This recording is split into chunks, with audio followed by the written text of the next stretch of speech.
탈리타쿰이라는 말은 일어나라는 뜻이고, 주님은 죽은 소녀를 향하여 일어나라 명하셨을 때 죽은 소녀가 일어나 살아나는 역사가 나타났어요.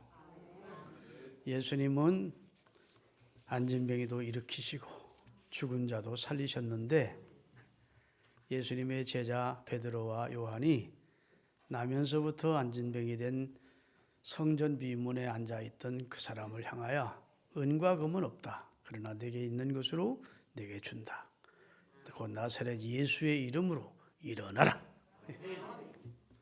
그때 발과 발목이 힘을 얻고 사도들이 내민 손을 붙잡을 때 걷기도 하고 뛰기도 하면서 하나님의 영광을 찬미하며 성전에 들어가 주님을 높이는 역사가 나타났어요. 오늘 주님께서는 이 코로나19 상황 속에서 지쳐있는 우리에게 일어나라, 깨어나라, 정신 차려라, 영적으로 지금 졸고 자고 있을 때가 아니야, 이렇게 우리를 일깨우시는 그런 찬송으로 받으시고 찬송 가사 속에서 힘을 얻은 여러분이 될 수 있기를 바랍니다. 오늘은 전 세계 교회가 지키는 성서주일입니다. 성경의 위대함과 성경의 진리를 만방에 전하는 일을 위하여 성서공회가 전 세계에 세워졌고, 그 일을 위해서 전국 교회가 힘을 합쳐서 말씀도 전하고 헌금하면 성서공회에 보내주기도 합니다. 오늘 여러분이 주일헌금을 바친 것은 꼭 보내겠습니다. 대한성서공회에. 그래서 군인들에게도, 또 복음을 듣지 못하는 미전도 정도에도 복음이 내용이 성경이 전파되는 일을 우리 교회가 참여하도록 하겠습니다. 여러분, 성도는 교회의 귀중함을 아는 자입니다. 불신자들은 교회가 뭐 중요한지 모르지요. 교회가 물건 생산도 안 하고 도대체 교회가 뭐 하는 곳인지 관심도 없거니와 관심 있다 해도 별로 가치 있는 것이라고 생각을 안 해요. 그러나 그리스도인은 교회가 참으로 소중한 것이고, 하나님께서 지상의 성도들을 위해서 세워주신 축복의 선물이 교회라는 사실을 압니다. 교회에 대한 바른 지식과 이해가 우리 한국 교인들에게 꼭 필요합니다. 예배소서를 읽어보면은 하나님이 만물 안에 있게 하신 교회에, 그 교회의 사명은 만물을 충만케 하시는 자의 충만이 넘치는 곳이 교회다 그랬어요. 교회를 만물 밖에 두지 않고 교회를 만물 아래 두시고, 그 위에 머리로 예수님을 두시고, 그 교회가 하는 일은 만물 안에서 만물을 충만케 하는 자의 충만이 넘치도록, 다시 말해 회복시키고 치유하고 생명을 건지고 하는 그런 충만한 역사가 이루어지도록 하기 위해서 하나님의 경륜 속에 당신의 아들의 핏값으로 이 땅에 세운 것이 교회입니다. 할렐루야. 누가복음 10장 30절에서 36절을 천천히 읽고 설교를 지어가겠습니다. 같이 한번 읽겠습니다. 누가복음 10장, 예수님이 하신 비유예요.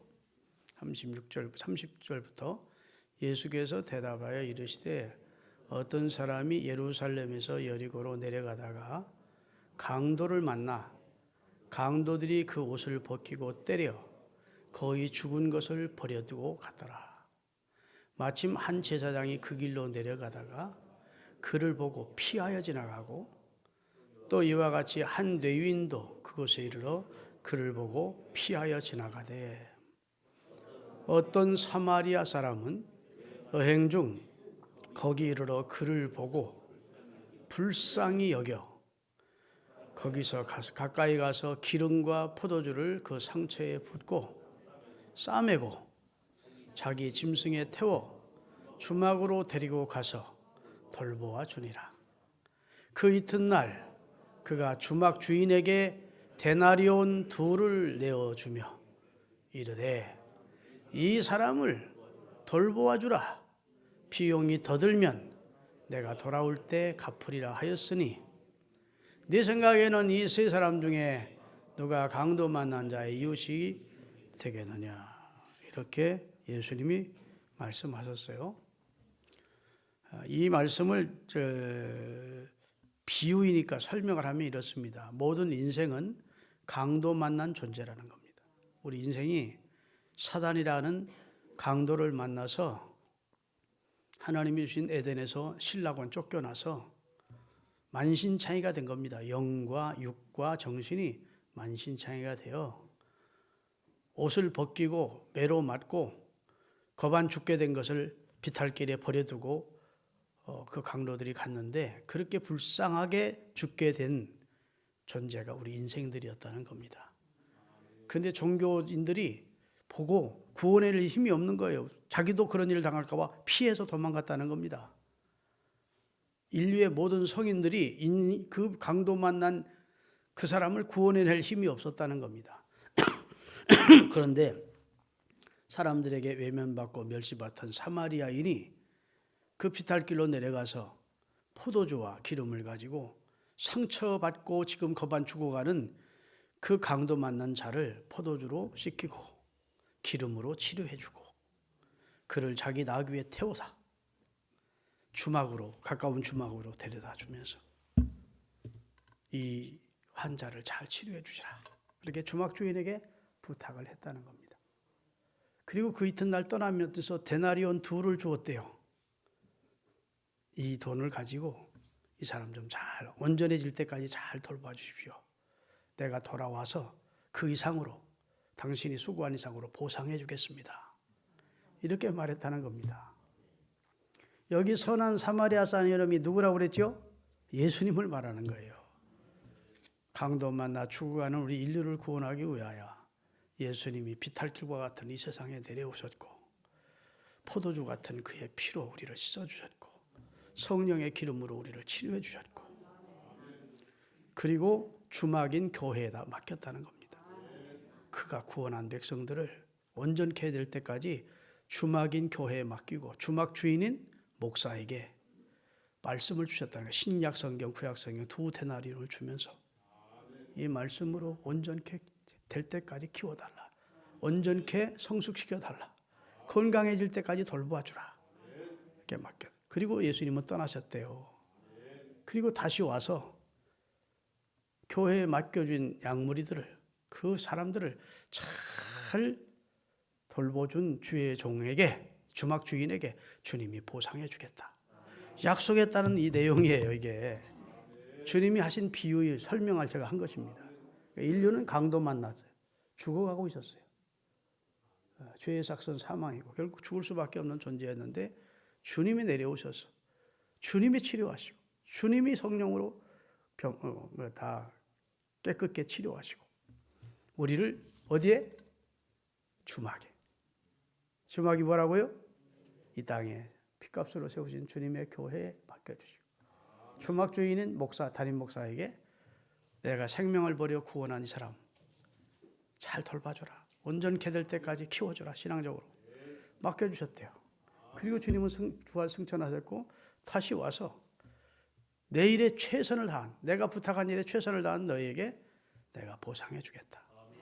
약속했다는 말씀을 주님이 알기 쉽게 비유를 들어서 설명을 한 것입니다. 할렐루야. 여러분 성도는 주님이 세운 교회의 주막에 뿌리를 잘 내려야 돼요. 교회의 중요성을 알아야 돼요. 구원받은 다음 방치되면 다시 세상으로 가고 다시 사탄의 밥이 됩니다. 주님이 이 땅에 세워주신 것 가운데 가장 우리 눈으로 식별, 가시적인 것 가운데 가장 좋은 것이 2가지예요. 하나는 교회이고 하나는 성경입니다. 성령 주신 것도 큰 축복이고 그리스도로 보낸 건 최고의 축복인데 이제 그리스도로 왔다 가셨고 성령은 우리 눈에 영으로 역사하시기 때문에 우리 가시적으로 눈으로 보이는 존재는 아니잖아요. 눈으로 우리가 직접 볼 수 있는 가운데 하나님 주신 확실한 은혜가 이 땅에 세워진 교회와 그리고 이 땅에서 우리가 길잡이로 읽을 수 있는 생명이 넘치는 하나님의 말씀의 성경을 주셨다는 것이 우리 기독교인들에게는 말로 형용할 수 없는 하나님의 은총이요 우리를 사랑하신 하나님의 사랑이요 하나님의 축복이요 선물임을 믿으시기를 바랍니다. 그래서 성도는요 이 세상에 사는 날 동안 교회의 뿌리를 잘 내려야 돼요. 시편 92편 12절인가요? 한번 띄우겠습니다. 다 같이. 시편 92편 12절. 의인은 종려나무같이 번성하며 레바논의 백향목같이 성장하리로다. 어디에 심겼어요? 13절에 보면 여호와의 궁정에 심겼으며 그 다음에 여호와의 궁정에서 흥왕하리로다. 그렇게 되어 있어요. 의인, 예수의 피로 의인된 주의 백성들은 여호와의 궁정에 심겨진 나무와 같아요. 여호와의 궁정에 심겨서 뿌리를 잘 내리면 흥왕한대요. 번성한대요. 발육한대요. 축복을 받는다고 말씀해 주신 줄로 믿습니다. 여러분 평생 주님의 교회의 귀중함을 알고 주님의 교회 생활을 은혜롭게 하면서 복을 받으시기를 제발 부탁합니다.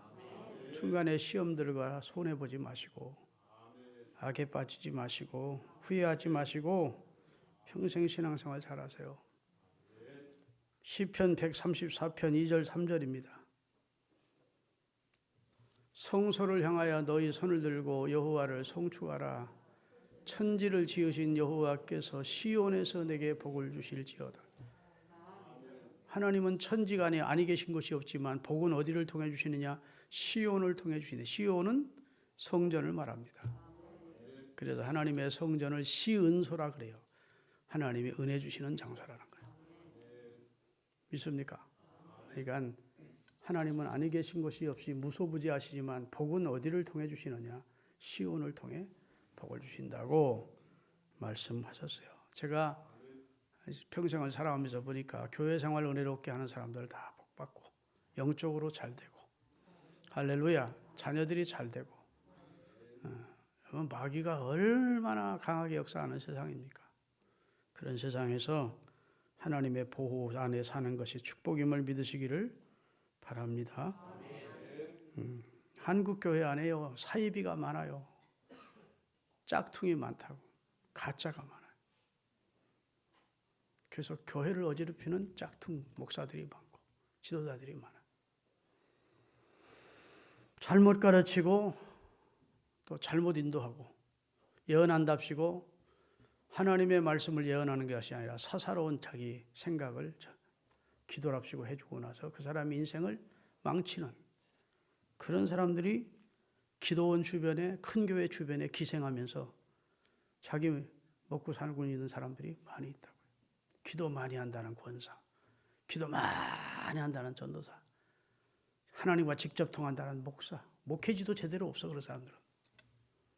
그러면서 교회 기도원 주변을 돌고 교회 주변을 기도처 같은 거 만들어 놓고 어수룩한 교인들, 순진한 교인들, 영혼을 갈취하는 사람들이 많이 있다고요. 여러분 성경에 보면요 하나님이 사랑한 도성이 예루살렘입니다. 성도라고 그래요. 거룩한 도성. 근데 하나님이 권하다 심판을 해버립니다. 바벨론에 넘겨줘 버려요. 예루살렘이 짓밟히게 됩니다. 왜 예루살렘이 멸망을 당해야 되느냐고 너무도 안타까운 현실 앞에서 막 하나님 앞에 항의조로 그 이유를 말씀해 달라고 부르짖는 에스겔 선지자에게 왜 예루살렘을 하나님이 멸망시켰는지 그 이유를 여러 가지로 말씀하시는데 그 중에 한 가지가 하나님의 이름으로 예언하는 부녀들 때문에 내가 예루살렘을 진멸했다. 자기 얘기하면서 자기 생각을 하나님의 말씀이라고 전해주는 가짜들 때문에 하나님의 이름이 모욕받는 것이 너무 속이 상해서 하나님 예루살렘을 멸망시켰다. 그래서 에스겔서 8장, 9장, 10장, 11장, 12장, 13장 이 6장을 읽어보면 예루살렘을 왜 하나님이 심판하셨는지 그 이유를 말씀하세요. 다 읽을 수 없으니까 에스겔서 13장 17절부터 읽겠습니다. 21절까지. 너 인자야 너희 백성 중 자기 마음에 나는 대로 자기 마음대로 예언하는 여자들에게 경고하며 예언하여 이러기를 주 여호와의 말씀에 사람의 영혼을 어떻게 하려고? 사냥하려고 손목마다 부적을 꿰어매고 키가 큰 자나 작은 자의 머리를 향하여 수건을 만드는 여자들에게 화 있을진저. 너희가 어찌하여 내 백성이 아닌 영혼을 사냥하면서 내 백성의 영혼을 사냥하면서 자기를 위하여 영혼을 살리려 하느냐. 너희가 두어 웅큼의 보리와 두어 조각의 떡을 위하여 먹고 살기 위해서 나를 내 백성 가운데 욕되게 하여 거짓말을 고지듣는 내 백성에게 너희가 거짓말을 지어내어 죽지 아니할 영혼을 죽이고 살지 못할 영혼을 니들이 마음대로 죽고 사는 거 예언을 해주느냐 그 말이에요. 그러므로 나 여호와가 이같이 말하노라. 너희가 새를 사냥하듯 영혼을 사냥하는 그 부적을 내가 너희 딸에게 팔에서 떼어버리고 너희가 새처럼 사냥한 그 영혼들을 놓아주며 또 너희 수건을 찢고 내 백성의 손에서 건지고 다시는 너희 손에 사냥물이 되지 아니하게 하리니 내가 여호와인 너희는 하리라. 하나님의 이름으로 하나님의 종도 아니면서 하나님 앞에 하나님의 일을 하는 사람이 아니면서도 하나님의 이름으로 사기치는 그런 많은 예언자들에게 주님이 경고하시는 겁니다. 죽을 영혼을 살리고 살릴 영혼을 니들이 마음대로 죽이고 그 사람의 영혼을 도둑질하면서 그 사람의 앞날을 너희들이 다 정해준다는 거예요. 내 뜻이 아니라. 그렇게 하는 목적은 먹고 살기 위해서 두어 웅큼의 보리와 떡을 얻기 위해서 그런 짓 하는데 나는 그들의 그 꼴을 너무너무 속이 상해서 예루살렘을 멸망시켰다. 이렇게 말씀하시고 있는 겁니다. 여러분 자기 마음대로 예언해 주는 사람들 많아요. 한국교회 안에. 예언기도 함부로 받지 마시기 바랍니다. 성경 자체가 예언이에요. 성경만이 가장 완벽한 예언이야. 계시는 성경으로 끝났어요. 나는 목사님들 가운데 TV에 나와서 하나님이 내게 계시하셨다. 실수하는 거예요. 신학적으로는 계시는 성경으로 마감이 됐고 하나님이 성령으로 내게 감동을 주셨다고 말해야 돼. 믿습니까? 지금도 계시가 있는 양 말하면 그건 다 무식한 목사들이야. 성경으로 계시는 끝이 났고 지금은 성령으로 감동을 주는 거예요. 감화와 감동을 주시는 것이지 지금도 자꾸 하나님이 자기에게 계시하신다고 무식한 소리 하는 사람들 많아요. 그랬다가 그 이루어지지 않으면 하나님이 거짓말하는 분 아닙니까? 그거 어떻게 책임지려고 그런 말을 함부로 해요. 당신 결혼하면 안 돼. 이런 걸 예언기도 하는 사람들 막 해줘. 당신은 사명자야. 전혀 목회적인 자질이 없는데 여러분 목회 아무나 하는 줄 아십니까? 웃기고 있어. 목회 아무나 하는 거 아니에요. 목회적 소양과 달란트나 주님 주신 은혜가 있어야 목회하지. 그런데 당신은 사명자래. 그 잘 나가던 직장 그만두게 하고 신학교 다니게 만들고 완전히 그냥 이 세상 그냥 실패자 만들어 놓는 거예요. 목회지도 없고 어디가 뭐 부교육자로 받아주지도 않고 하나님이 그 사람을 정말로 목회자로 세우셨으려면 그렇게 하시겠습니까? 여러분 기도원에 가면요 광고하는 시간이 있어요. 광고할 때마다 기도원 측에서 뭐라고 광고하는지 아십니까? 여러분 개인 이 기도원에 소속되어 있는 교육자들 외에는 개인 상담을 받지 마시고 그 사람들에게 기도 부탁도 하지 마세요. 이렇게 부탁합니다.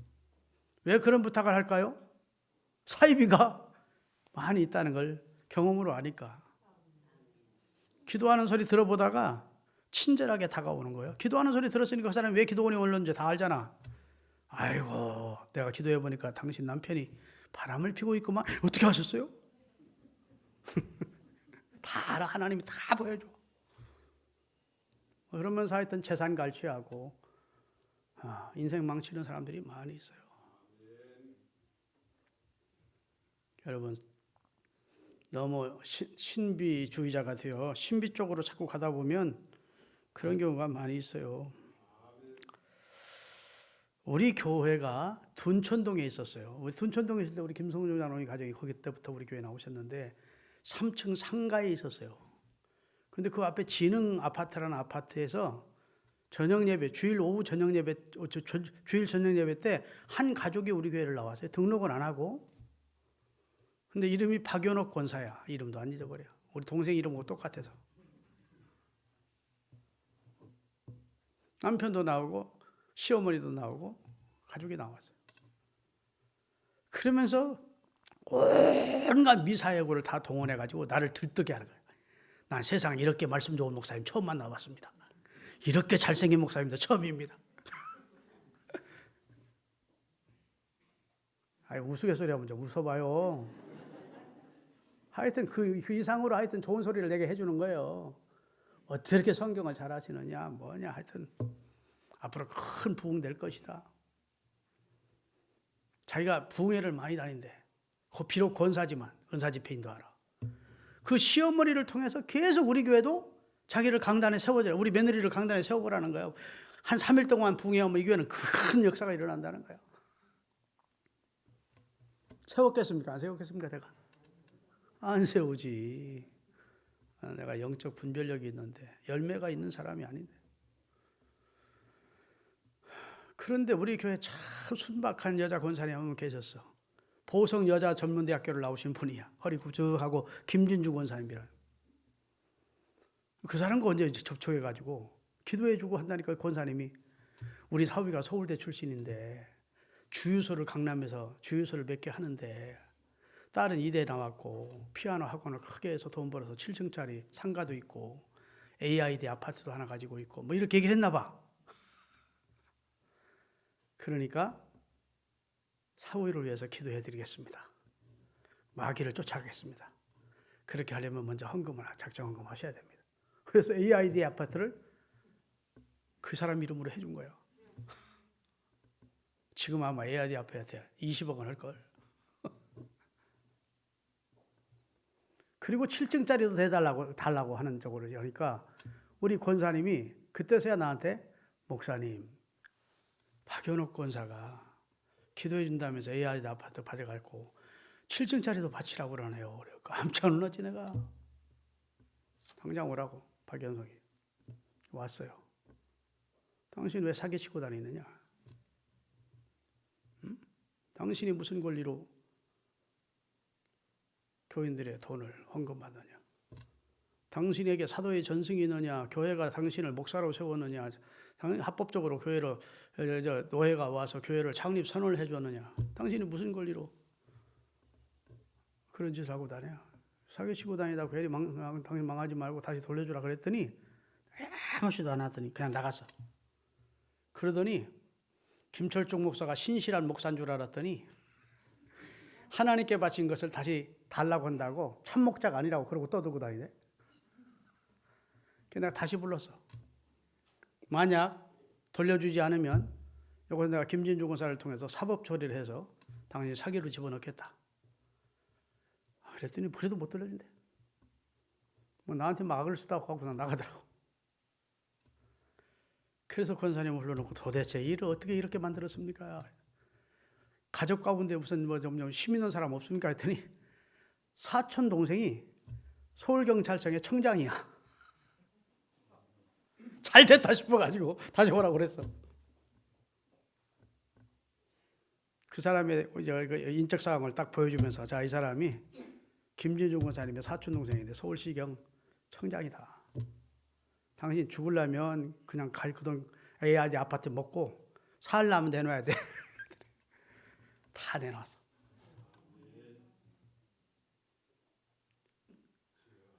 그리고 온데간데 없어졌어. 그리고 4년 후에 신문, 일간지 신문 치면 조그만 하는데 박연옥이라는 권사가 사기치다가 구속됐다는 신문 기사가 나오더라고. 지금도 어디 뭐 오래 살지 않고 나와서 어디서 가서 그 벌을 못 버리고 사기치고 있을지 몰라. 오늘 설교가 이상한 방향으로 하는데 여러분 우리 교회 생활 잘 하셔야 됩니다.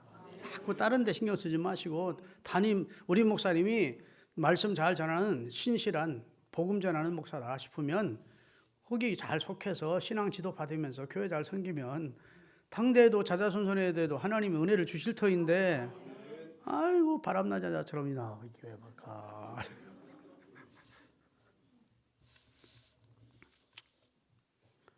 제가요 우리 노회에 지금은 돌아가셨지만 김양덕 목사라는 분이 있었어요. 성남에서 목회를 해서 우리 동시 차례요. 양반이 가끔 부흥회를 나가.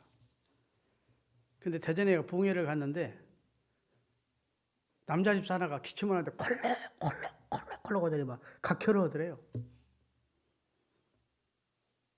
그래서 그날 설교 끝난 다음에 양반아 요즘 21세기에는 폐병은 병도 아닌데 폐병이라고 하더래. 아유 의약으로 약을 먹고서나 치료받아야 돼야지. 그랬더니 담임 목사가 아주 기분 나빠하더래요. 그래서 담임 목사가 나중에 이제 차를 한잔하면서 아이 강사 목사님이 믿음으로 기도해서 나으라고 해야지 약 먹으러 가면 됩니까? 막 그러더래.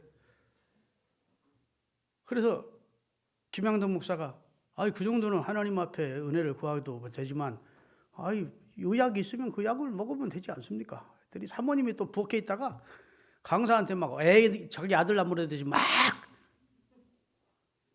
목사가 믿음으로 기도로 나으라고 해야지 의약으로 나으라고 되느냐고 난리가 났더래. 하여튼 그저 한 3, 4일 집회를 인도하고 끝난 날 그 남편 부인이 그 콜록콜록하는 그 부인이 살짝 강사를 찾아와서 목사님 어떻게 하면 좋아요? 우리 남편이 여기 교회 오기 전에는요 약을 먹고 호전돼서 좋았었어요. 근데 여기 와서 지금 더 죽어가고 있어요. 여기를 어떻게 오게 되냐 이렇게 물었더니 길을 지나가다가 전단지를 봤는데 하나님이 세우신 21세기의 신유의 종이 나타났다. 영계의 거성인 신유의 종이 나타났다. 어떤 병자도 다 그 목사님이 안수받으면 낫는다. 폐병도 낫는다. 눈이 쑥 들어오더래. 폐병, 자기 남편이 폐병이니까. 그래서 남편한테 여보 당신 기도받으면 나한테 해주는 목사님이 계셔. 어디? 대전에 있어. 대전서 목회하신대. 그 대전에 가서 안수를 받아. 뭐 하느냐고 묻더래요. 가락시장에서 채소 장사한다. 그거 다 정리하고 당신은 주의종 될 사람이다. 목사 될 사람이야. 하나님이 주의종으로 키우시려고 당신을 연단시키는 거야. 다 이거 하나님 앞에 바치고 내가 방 하나 내줄 테니까 교회 앞에 있는 조금만 거기 와서 살으라고 그래. 약 다 끊게 하고. 그래가지고 아주 중병에 걸려서 죽어가고 있는 거예요. 근데 1년 후에 그 목사가 서울을 왔더래. 그래서 이 김양도 목사님 만나서 목욕탕을 가서 궁금해서 물었대. 그 각혈하던 그 집사 어떻게 됐어? 그랬더니 벌써 죽었죠. 자기 집 개 죽은 것만도 여기지 않더래. 지가 살리겠다고 재산 다 뺏고 완전 사기꾼이더라. 물론 좋은 목사님도 많습니다만 우리가 분별 잘해야 돼요. 저는 여러분들이 어디로 이사 가서 가까운 교회 나가라는 말은 참 하셔는 안 됩니다. 가까운 교회 나가라는 말은 아이고 어차피 결혼할 거 뭐 처갓집 멀리 가지 말고 바로 옆에서 여자하고 결혼해야겠다 하고 똑같은 거야. 사랑도 안 하면서 좀 교회는 골라서 가야 돼. 따라합시다. 교회는 골라 정해야 된다. 교회는 골라 정해야 돼요. 말씀이 육신이 되신 분이 예수님이었어요. 여러분 하나님의 말씀은 세 가지인데 따라합시다. 육체가 되신 말씀. 그분은 누굴까요? 말씀이 육신을 입고 오신 분이 예수님. 그 다음에 기록된 말씀 뭘까요? 성경. 그 다음에 전해지는 말씀 설교입니다. 그래서 예수 그리스도를 전하는 교회, 예수 그리스도가 기록된 하나님의 말씀을 바르게 전하는 복음을 전하는 교회로 가야 영원히 살아. 가깝다고 갔다가는 실수하는 거예요. 믿으십니까? 그리스도가 올바르게 전파되는 교회, 그리스도가 높임을 받는 교회, 그 교회가 주님이 기뻐하시는 교회라는 사실을 믿으시기를 예수 그리스도의 이름으로 축원합니다. 그러면 성경이 왜 귀하냐? 여러분 하나님이 주신 두 개의 축복이 있다고 그랬죠. 하나는 교회이고, 교회가 없었다면 여러분과 제 신앙이 어떻게 지도를 받고 성숙할 수 있겠습니까? 응? 교회가 없었다면 우리 신앙이 어떻게 되겠느냐고. 그래서 주님은 마태복음 16장에 내가 이 반석 위에 내 교회를 세우리니, 교회는 예수님 거래요. 내 교회를 세워 음부의 권세가 이기지 못할 것이다. 그리스도의 십자가의 대속과 죽음을 통해서 이 땅에 세워진 교회는, 하나님이 함께하는 교회는 음부의 권세가 절대 이길 수 없다. 그러면서 주님이 교회를 세워주셨어요. 여러분 끝까지 시험 들지 않고 마귀 밥 되지 않고 끝까지 승리하기를 원하시면 좋은 교인들 되십시오. 교회 생활을 덕스럽게 은혜롭게 하시는 여러분들이 되시기를 주의 이름으로 축원하고요. 그 다음에 하나님이 우리에게 주신 것 중에 하나가 성경이에요. 성경이 우리에게 주신 놀라운 선물이요 축복입니다. 여러분, 그른 것과 바른 것, 선한 것과 악한 것, 진리와 거짓, 천국과 지옥, 구원과 멸망, 그것을 바르게 알려주는 내용의 책이 어디 있습니까? 성경입니다. 할렐루야. 구원에 이르는 지혜가 있게 하는 책, 하나님의 사람으로 우리를 온전케 성숙시켜주는 책. 할렐루야. 그게 성경이라고요. 성경. 오늘 본문은 성경은 절대로 사사로이 풀면 안 된대. 자기 목사가 자기 생각대로 풀면 안 된대. 하나님께로부터 받아서 기록된, 성령의 감동으로 성경 저자들이 하나님께 받아 기록한 책이기 때문에 하나님의 말씀이래요. 다시 한번 오늘 본문을 읽도록 하겠습니다. 다 같이. 먼저 알 것은 성경의 모든 예언은 사사로이 풀 것이 아니니, 예언은 언제든지 사람의 뜻으로 낸 것이 아니요 오직 성령의 감동하심을 받은, 영감이 충만했던, 하나님의 감동이 충만했던 사람들이 하나님께 받아서 기록한 것이다. 그러기에 성경을 일명 하나님의 말씀이라고. 정황무한, 오류가 없는 우리 신앙과 행위의 기준이 되는 내용이 성경이라고요. 그 성경을 옆에 들고나, 요즘은 들고도 안 다녀. 들고 다니라고 하나님이 우리에게 성경 준 게 아니고요. 그 성경을 읽는 자와 듣는 자와 그것을 지키는 자들이 복이 있다. 읽고 듣고 지키는 자들이 되어 복의 주인공들이 되십시오. 요한계시록 1장 3절에 그래서 이 예언의 말씀을 읽는 자와 듣는 자들과 그 가운데 기록한 것을 지키는 자들이 복이 있다고 말씀해 주셨어요. 성경이 기록된 목적이, 자, 디모데 전서, 후서 3장 15절서부터 17절까지 같이 읽겠습니다. 또 어려서부터 네가 성경을 알았나니 성경은 능히 너로 하여금 그리스도 예수 안에 있는 믿음으로 말미암아 구원에 이르는 지혜가, 누구 안에 있는? 그리스도를 통해서 구원받는 내용을 가르쳐주고 있는 책이 성경이래. 그래서 성경의 주인공은 예수입니다. 요한복음 5장 35절에 성경을 내가 상고하는데 성경의 주인공은 나야. 그렇게 말씀하고. 그 다음 절 읽겠습니다. 모든 성경은 하나님의 영의 감동으로 된 것으로 교훈과 책망과 바르게 함과 의로 교육하기에 유익하니, 이는 하나님의 사람으로 너희를 온전케 하며, 온전케 한다는 말은 하나님의 사람으로 기준이 되도록, 스탠다드가 되도록 하나님의 사람으로 온전케 하면 모든 선한 행위를 행할 수 있는 능력을, 지혜를, 은혜를 갖추려게 하기 위해서 성경이 주어진 것이다. 아멘. 여러분, 요한계시록 20장에 보면, 그래서 성경을 함부로 해석하거나 빼거나 더하면 안 된다는 것이 20장에 나옵니다. 요한계시록 20장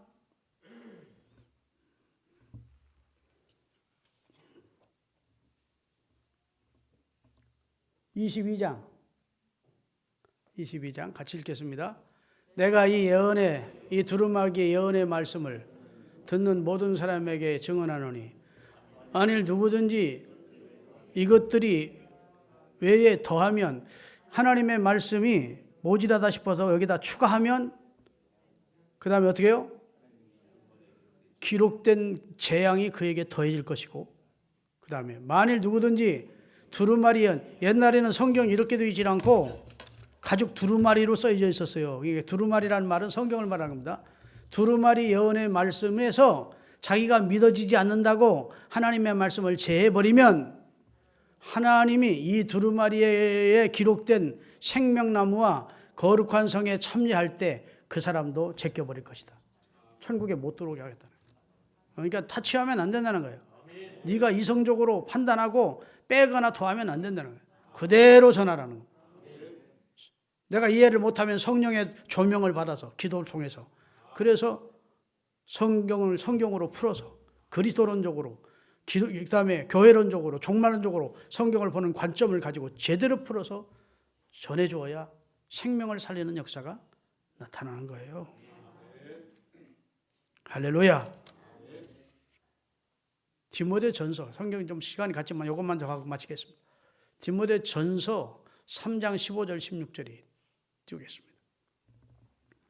만일 내가 지체하면 너로 하여금 하나님의 집에서 어떻게 행해야 할지를 알게 하려 하노니, 이 하나님의 집인 교회는 살아계신 하나님의 교회고, 여기에 진리의 기둥과 터가 있는 곳이 교회다. 진리의 기둥과 터가 교회 안에 무엇을 통해서 이루어진 거죠? 성경을 통해서. 이게 진리의 기둥과 터가 있는 곳이 하나님의 교회다. 하나님의 교회는 하나님의 집이래요. 그래서 여기서는 이 행동을 조심해야 된다. 하나님의 집에서 함부로 행동하면 안 되고 하나님의 집에서 어떻게 행해야 될지를 조심하래. 그 다음에 16절, 그러다 경건의 비밀이여 그렇지 않다 하는 이가 없다. 크도다 감탄합니다. 놀랍다. 크다 경건의 비밀이여, 경건의 신비여, 그 말입니다. 영적인 신비를 말하는 거예요. 하나님의 신비를 감탄하는 겁니다. 믿습니까? 그 하나님께서 그리스도를 통해서 인류에게 주신 구원의 신비라는 거예요. 크도다 경건의 비밀이여 그렇지 않다는 이가 없다. 그는, 예수님은 육신으로는 나타나신 바 되시고 육신을 입고 오셨잖아요. 그 다음에 영으로 의롭다 하심을 받으시고 천사들에게 승천하셔서 보이시고 지금은 만국에 전파되시고, 예수님이 만국에 전파되지 않습니까? 그 다음에 세상에서 믿은 바 되시고, 세상 사람들이 예수님을 주로 믿지 않습니까? 영광 가운데 올려주신 그분을, 우리가 예수님을 통해서 하나님이 이루신 구원은 큰 경건의 비밀이래요. 신비래요, 신비. 할렐루야. 이것을 복음의 신비라고 그러는 겁니다. 우리가 언젠가 하나님 앞에 서게 될 때 세상에 어떤 업적 가지고 설 수 있는 게 아닙니다. 세상 것 가지고 하나님 앞에 설 수 있는 게 아니에요. 나 대통령 했습니다, 장관님, 기업체 사장 했습니다. 하나님 앞에는 안 통해. 내가 하나님 앞에 설 때 꼭 이렇게 말해야 됩니다. 하나님, 나는 땅 위에 사는 동안에 무엇을 믿고 어떻게 살았습니다. 그 내용을 말해야 되는데, 주님, 나는 이 신앙, 예수 그리스도를 주로 믿고 하나님이 우리 영의 아버지이심을 믿는 신앙과 이 고백에 내 인생을 걸고 살았습니다. 하나님 앞에는 우리가 마지막을 할 때 그 고백을 가지고 서야 되는 거예요. 업적 가지고 서는 게 아니고, 주님, 내가 이 세상에 사는 동안 예수 그리스도를 내 구주로 믿고 성경을 진리로 믿고 살았습니다. 성경 속에요 5가지 신비가 있어. 참 신비로운 일입니다. 아무리 생각해도 미스테리와 같은 신비로운 일이 성경에 있고 하나님이 베푸신 신비요. 그 첫째는 너무나 위대하시고 엄청나신 하나님이, 크시고도 놀라우신 하나님이 나를 아셨고 나 김철중이를 나를 사랑하시고 내 기도와 신음소리를 들으시고 나와 함께 해주신다. 이게 신비 아닙니까? 하나님이 삭개오야 부르십니다. 아브라함아 부르십니다. 모세야. 나 모세라고 하나님 앞에 일러주지 않았어요. 이 세상에 모래알처럼 많은 사람들 중에 하나님이 나를 아셨어. 나를 사랑하셨어. 내 기도를 들으시고 계셔. 나와 함께 하셔. 이게 신비예요, 신비. 그 믿음 가지고 우리가 사는 겁니다. 이사야 43장 1절을 띄우겠습니다. 다 같이. 야곱아, 너를 창조하신 여호와께서 지금 말씀하시느니라. 이스라엘아, 너를 지으신 이가 너는 두려워하지 말라. 내가 너를 구속하였고 내가 너를 지명하여 불렀나니 너는 내 거야. 신비로운 말씀입니다. 영어로 보면 이게 꼭 집어 냈대. 그런 뜻이에요. 지명하여 불렀다는 말은 꼭 집어서 나를 이렇게 건져 올렸대. 그 크고 광대하시고 엄청난 하나님이 만물의 티끌 같은 우리를 내 거라고 지명해 불러냈대. 그리고 함께 해주시고 사랑해 주시고 신음소리 기도소리를 들으시고, 이게 신비입니다, 신비. 그래서 이 사실을 깨달은 바울은 크도다 경건의 비밀이야. 그렇지 않다 하는, 하나님을 체험한 사람은 그렇지 않아 그런 사람이 없다는 거예요. 두 번째 신비는 하나님의 아들이 육체를 입고 이 세상에 오신 신비입니다. 관광으로 오신 게 아니고 은혜롭게도 우리 죄를 처리해 주시러 오신 거예요. 말씀이 요한복음 1장 14절 육신을 입고 이 세상에 오셨다. 요한복음 1장 14절 따라합시다. 말씀이 육신이 되어 우리 가운데 거하심에 우리가 그의 영광을 보니 아버지의 독생자의 영광이요 예수님 안에 은혜와 진리가 충만하더라. 신비입니다, 신비. 어떻게 하나님이 육체를 입고 이 땅에 현현하실 수가 있었나? 그것은 오직 우리를 향한 하나님의 사랑이요, 우리를 구원하기 위한 하나님의 경륜이 신비입니다, 신비. 부활도 신비. 할렐루야. 그를 믿는 자에게 하나님의 자녀가 되어 신분을 바꿔주시고 영접하는 자, 그 이름을 믿는 자에게 하나님의 자녀가 되는 신분의 변화를 주시는 것, 신비야. 그러기에 불신자들이 뭐라고 말해도 여러분, 그 사람들은 신비를 모르니까 하는 소리니까 화낼 필요가 없어요. 너희는 몰라서 그래, 경험하지 못해서 그래 하고, 여러분은 여러분이 가진 믿음 가지고 하나님 앞에 설 때까지 주님, 저는 이렇게 믿고 살았습니다.